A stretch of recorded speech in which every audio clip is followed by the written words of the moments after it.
अस्सलामुअलैकुम। पंजाब के सरकारी मुलाजमीन, पेंशनर्स और उनके अहले खाना के लिए फैमिली पेंशन से मुतालिक एक निहायत अहम पेशरफ्त सामने आई है।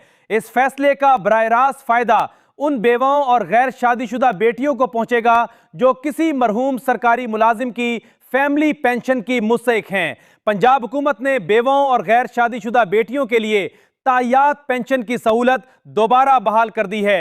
इस तब्दीली के बाद 10 साल तक पेंशन देने की साबका शर्त खत्म कर दी गई है। ताहम पेंशन की अदायगी मुकर्ररा कवायद, एहलियत और जरूरी दस्तावेजात की तकमील के मुताबिक ही होगी। इस मामले का पस मंजर समझना जरूरी है। इससे पहले फैमिली पेंशन से मुतालिक कवायद में ऐसी शर्त मौजूद थी जिसके तहत मरहूम सरकारी मुलाजिम की बेवा या मुस्तहिक बेटी को पेंशन एक महदूद मुद्दत यानी 10 साल तक दी जाती थी। इस मुद्दत के मुकम्मल होने के बाद बहुत से खानदानों को माली मुश्किलात का सामना करना पड़ सकता था, खास तौर पर ऐसे घरानों में जहां मरहूम मुलाजिम ही आमदन का बुनियादी जरिया था और उसके बाद कोई मुस्तकिल माली सहारा मौजूद नहीं था। अब पंजाब हुकूमत ने इस महदूद मुद्दत की शर्त को खत्म करते हुए ताहियात पेंशन की सहूलत बहाल करने का फैसला किया है। वज़ीर आला पंजाब मरियम नवाज शरीफ की मंजूरी के बाद महकमा खजाना की जानिब से इस पॉलिसी का बाकायदा नोटिफिकेशन जारी किए जाने की इत्तला दी गई है। इसका मतलब यह है कि अहले बेवा और गैर शादीशुदा बेटी को सिर्फ 10 साल तक नहीं बल्कि कवायद के मुताबिक पूरी जिंदगी फैमिली पेंशन मिल सकती है। सरकारी मुलाजमीन, फैमिली पेंशनर्स और रिटायरमेंट कवायद से मुताल्लिक मुस्तनद अपडेट्स बर वक्त हासिल करने के लिए हमारे साथ जुड़े रहिए, क्योंकि ऐसे फैसलों में मामूली सी शर्त भी किसी खानदान की अहलियत और पेंशन की अदायगी पर बड़ा असर डाल सकती है। यहां यह बात वाज़ेह रहनी चाहिए कि ताहियात पेंशन का मतलब यह नहीं कि हर शख्स बगैर किसी शर्त के हमेशा पेंशन हासिल करता रहेगा। पेंशन का हक सिर्फ उन अफराद को हासिल होगा जो मुतल्लका कवायद के तहत मुस्तहिक करार पाते हैं। बेवा के मामले में बुनियादी शर्त यह है कि वो मरहूम सरकारी मुलाजिम की कानूनी बेवा हो और जरूरी रिकॉर्ड और दस्तावेजात में उसकी हैसियत वाज़ेह हो। इसी तरह गैर शादीशुदा बेटी के लिए भी उसकी अज़वाजी हैसियत और दीगर जरूरी कवायद मुतल्लका महकमे के रिकॉर्ड के मुताबिक होने चाहिए। नए फैसले का सबसे अहम पहलू यह है कि 10 साल की मुद्दत की पाबंदी खत्म कर दी गई है। मिसाल के तौर पर अगर किसी सरकारी मुलाजिम की वफात के बाद उसकी बेवा फैमिली पेंशन हासिल कर रही थी तो पहले यह अंदेशा मौजूद था कि मुकर्ररा 10 साल मुकम्मल होने के बाद पेंशन बंद हो सकती है। अब इस नई पॉलिसी के तहत अगर वो बेवा दूसरी शादी नहीं करती और बाकी कवायद पर पूरा उतरती है तो उसे जिंदगी भर पेंशन मिलने की सहूलत हासिल होगी।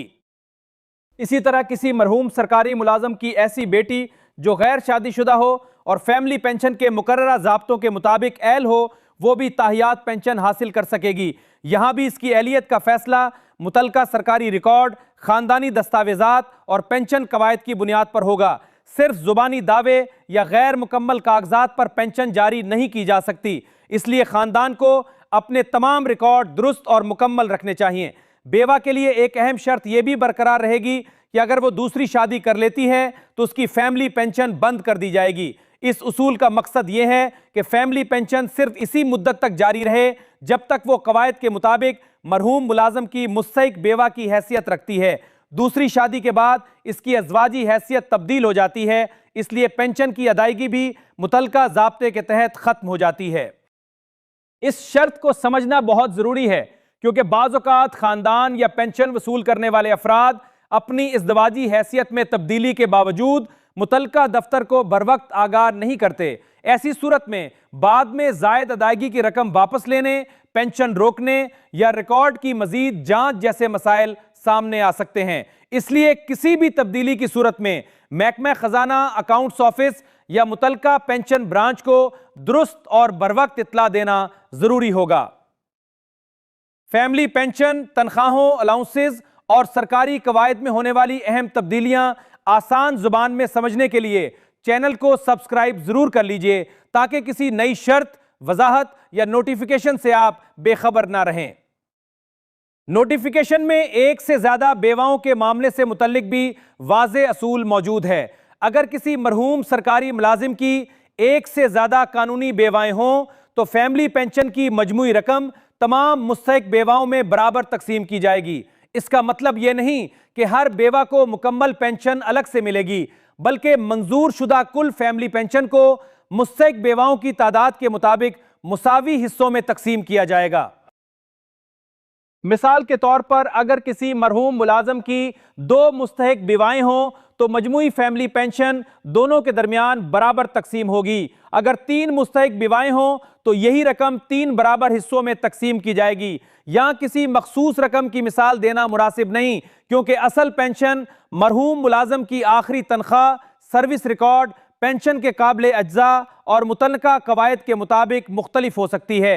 अगर एक से ज्यादा विवाहों में से किसी एक की एहलियत खत्म हो जाए, मसलन वो दूसरी शादी कर ले या किसी और कानूनी वजह से पेंशन की मुस्तहिक ना रहे, तो बाकी पेंशन की तकसीम का मामला मुतल्लिका कवायद और सरकारी हुक्म के मुताबिक दोबारा देखा जा सकता है। ऐसे हालात में खुद से कोई नतीजा अखज़ करने के बजाय मुतल्लिका अकाउंट्स ऑफिस या पेंशन ब्रांच से तहरीरी वजाहत हासिल करना बेहतर होगा।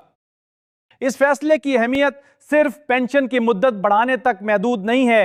इससे ऐसे खानदानों को तवील मुद्दती माली तहफ़्फ़ुज़ मिल सकता है जो मरहूम सरकारी मुलाजिम की आमदन पर मुनहसिर थे।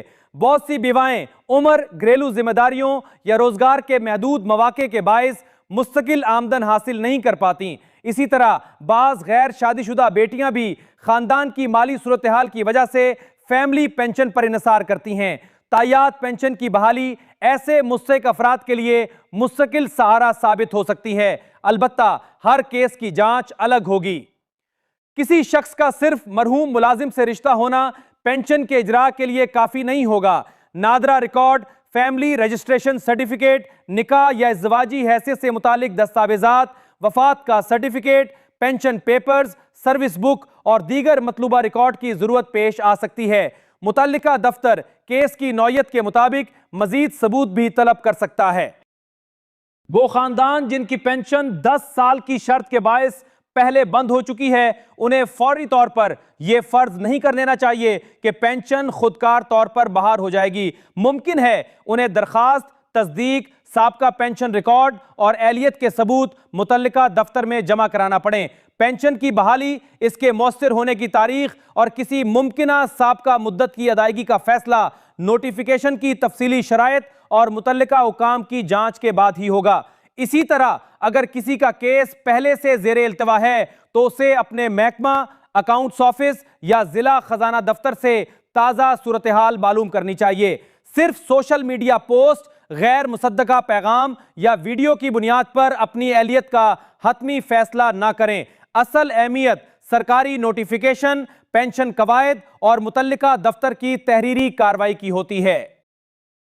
पेंशन से मुताल्लिक किसी भी दरखास्त में नाम, शनाख्ती कार्ड नंबर, इज़्वाजी हैसियत, बैंक अकाउंट और ख़ानदानी तफसीलात में फ़र्क होने से कार्रवाई में ताख़ीर हो सकती है। इसलिए दरखास्त देने से पहले तमाम दस्तावेज़ात को एक दूसरे से मिलाकर देखें। अगर शनाख्ती कार्ड पर नाम मुख्तलिफ हो, बैंक रिकॉर्ड में गलती हो या फैमिली रजिस्ट्रेशन सर्टिफिकेट नामुकम्मल हो तो पहले उसकी दुरुस्तगी कराना फ़ायदेमंद होगा।